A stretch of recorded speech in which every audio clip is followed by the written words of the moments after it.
अस्सलाम वालेकुम दोस्तों, कैसे हैं आप सब। मैं हूं हसनैन ख़ान और आप देख रहे हैं हसनैन ख़ान फूड सीक्रेट।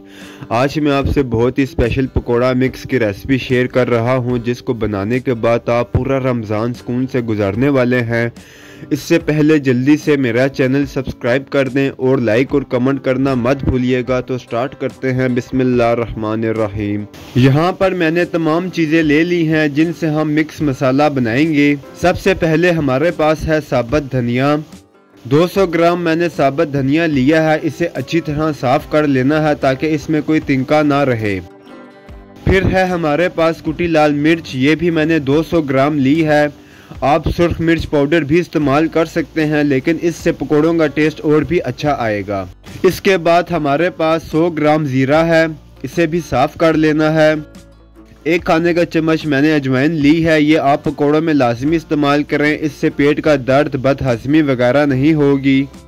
इसके अलावा मैंने लिया है 50 ग्राम अनारदाना। अब जो चीज़ें पीसने वाली हैं इन्हें पीस लेंगे। पहले हम ज़ीरा ले लेंगे, मिक्सर में इसे डालेंगे और इसे ब्लेंड कर लेंगे। इसे बहुत ज़्यादा बारीक पाउडर की तरह नहीं करना, बल्कि मोटा मोटा इसे ब्लेंड करेंगे।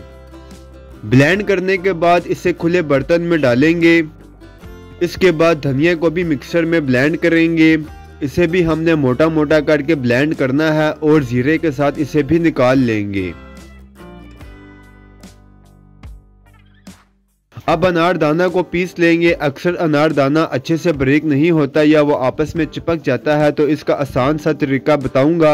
अनारदाना के साथ धनिया डालेंगे और इसे धनिया के साथ ब्लेंड करेंगे।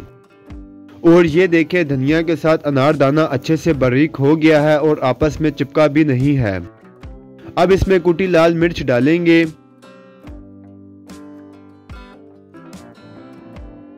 अजवाइन डालेंगे। इसे अच्छे से मिक्स करेंगे। इसमें आप हल्दी का इस्तेमाल भी कर सकते हैं। तमाम चीज़ों की मेजरमेंट आप अपने टेस्ट के हिसाब से भी कर सकते हैं। आप इसे पकोड़ों, समोसों, टिक्का मसाला, मछली मसाला, कबाब मसाला सब में इस्तेमाल कर सकते हैं। बस ये एक मसाला आपकी बहुत आसानी करने वाला है। इसे आप किसी जार वगैरह में रख दें और महीनों इस्तेमाल करें। मसाला हमारा रेडी है। अब इससे हम मुख्तलिफ तरीक़ों से पकोड़े बनाएंगे, जिसके लिए मैंने यहाँ आलू धोकर काट लिए हैं और साथ में फूल गोभी और हरी मिर्च ली है। इसके हम सिंपल पकोड़े बनाएंगे। और साथ में मिक्स पकोड़ा के लिए मैंने आलू, प्याज, हरा धनिया और हरी मिर्च ली है।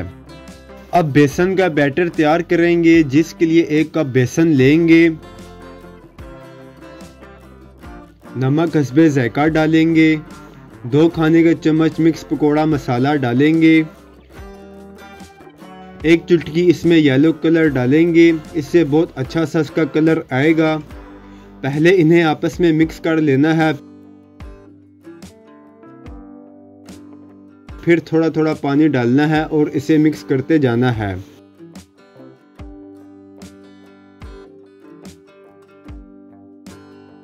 थोड़ा सा धनिया इसमें डालेंगे, बहुत प्यारी सी लुक ये देगा। अब क्रिस्पी पकोड़े बनाने के लिए 2 खाने के चम्मच इसमें कॉर्नफ्लोर के डालेंगे। अच्छे से इसे मिक्स करेंगे। मिक्स करने के बाद इसे साइड पर रखेंगे। अब मिक्स पकोड़ा मसाला बना लेंगे। सारी सब्जियों को खुले बर्तन में डालेंगे। 4 से 5 खाने के चम्मच बेसन के डालेंगे। बेसन इसमें हम ज़्यादा नहीं डालेंगे। नमक हस्बे जायका डालेंगे। 2 खाने का चम्मच मिक्स मसाला डालेंगे। अब थोड़ा सा पानी डालेंगे और इसे मिक्स करेंगे। पानी बस थोड़ा सा डालना है।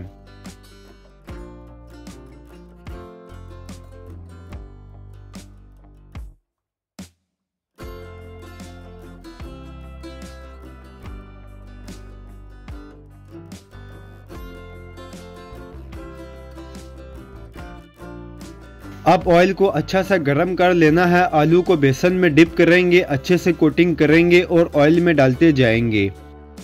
सारे आलू अच्छी सी कोटिंग के साथ ऑयल में डालेंगे।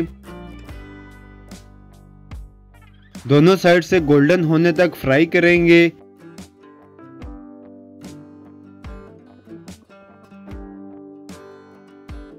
जब फ्राई हो जाएं तो इन्हें निकाल लेंगे।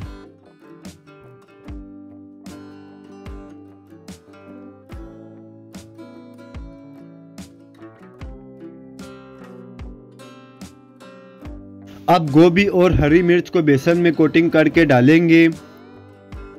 इसे भी गोल्डन ब्राउन कर लेंगे।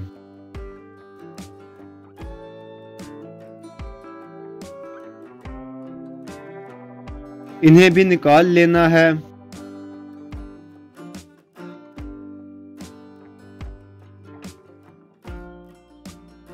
अब बारी आती है मिक्स पकोड़ा की। इन्हें भी ऑयल में डालेंगे। ऑयल हमारा तेज गर्म होना चाहिए। इन्हें भी फ्राई कर लेंगे। गोल्डन होने पर इन्हें निकाल लेंगे। तो हमारे ये मज़ेदार से क्रिस्पी से 4 मुख्तलिफ तरीकों के पकोड़े तैयार हैं। इन्हें आप लाजमी ट्राई करें, ये आपको बहुत पसंद आने वाले हैं। अगर आपको वीडियोस पसंद आती हैं तो लाइक, शेयर और कमेंट करें। मेरे चैनल को सब्सक्राइब करें। बेल आइकन के बटन को दबा दें ताकि आने वाली न्यू वीडियोस आसानी से आपको मिल सकें। हसनैन खान को इजाज़त दें। अगली वीडियो तक अल्लाह हाफिज़।